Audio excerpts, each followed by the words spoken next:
si on faisait quoi que ce soit, tu n'auras pas le Saint-Esprit.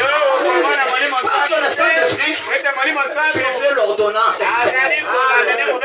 La Bible dit, Pierre leur dit, répandez-vous. Et que chacun de vous soit baptisé au nom du Seigneur Jésus-Christ.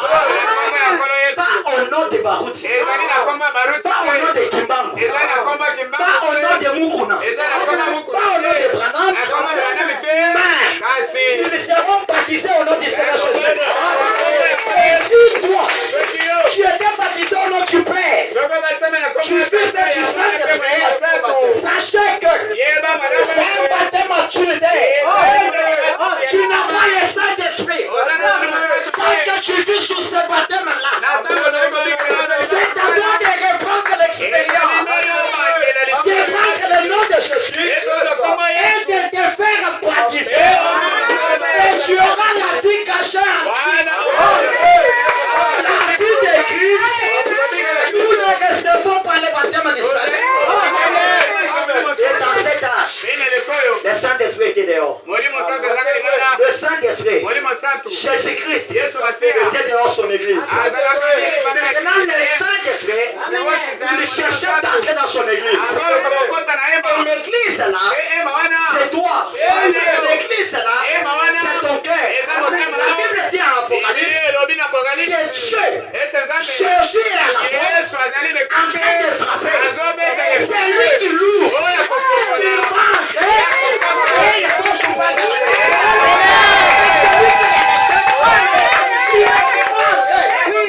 Pour que tu entres dans ton cœur, c'est à toi de les désirer. De dire au Dieu, je te désire. Entre dans mon cœur. Et dans l'âge de la Odyssée, Christ était dehors. Il cherchait maintenant d'entrer dans son propre église. Et comment il pouvait entrer? C'est par le baptême du Saint-Esprit. Lorsque toi tu le désires, il va entrer. Il va souper avec toi. Vous allez communier. Vous allez communier. La communion, il ne suffit pas seulement que toi tu parles. Mais la communion, c'est la conversation. Deux personnes. Lui parle. Et toi tu répliques. C'est ça le véritable communion. Nous sommes dans l'âge de la communion. Où au travers de la chicane, il est venu restaurer la communion dans son église. Malachie 4 est venu remettre Christ dans son propre église.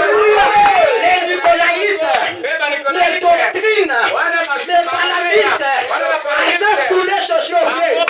Ils sont mis Jésus dehors. Ils font maintenant content de la fin. Et Malachie 4 viennent et qu'ils les restaurent. Il fait entrer le Seigneur Jésus dans son propre église. Alléluia! Alléluia! Jésus n'est pas dehors. Il est dans le cœur des siens. Il entre quand toi tu le désires. Est-ce que ce matin vous désirez le Saint-Esprit? Si vous désirez le Saint-Esprit, Jésus vous le donnera. Je vais les rapidement. Les investissements. Le 3 août 63. Paragraphe 106. Branham dit la Odyssée.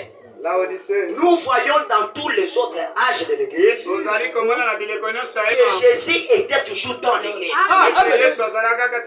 Éphèse, le premier âge de l'église, Jésus était dans son église. Et Branham dit Jésus avait la prédominance de tout. Jésus dominait tout dans son église. Parce qu'il était l'époux dans son église. Il dominait sur sa femme. Jésus n'avait pas des endroits où il ne pouvait pas entrer. Dans le cœur de l'homme, Jésus entrait partout.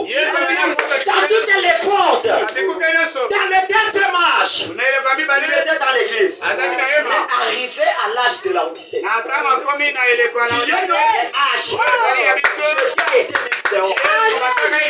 Par des doctrines. Par des doctrines et des enseignements. que tu as le péché en toi, Jésus ne te verra jamais. Dans la pourriture, il ne faut pas d'abord que tu aies vaincu tous les péchés, que tu les confesses pour que lui entre. Il ne peut pas entrer. Là où il y a la saleté. Non. Le Saint-Esprit, c'est un Dieu saint. Il reste dans le cœur saint. Alors Jésus était dehors. Il faut que Malachie 4 vienne les faire rentrer.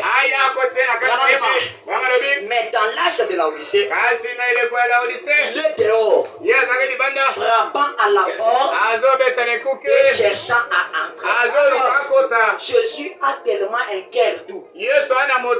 Malgré les péchés que tu as fait, il a cet amour-là, ce désir toujours d'entrer en toi. Il n'est pas un homme pour dire, comme tu as péché, je ne peux pas entrer.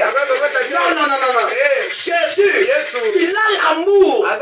C'est un Dieu amour. Il est prochain de son amour. C'est pour que toi tu reconnaisses cet amour. Mais il a cet amour et il le frappe pour que toi tu le donnes à la première fois. Christ dans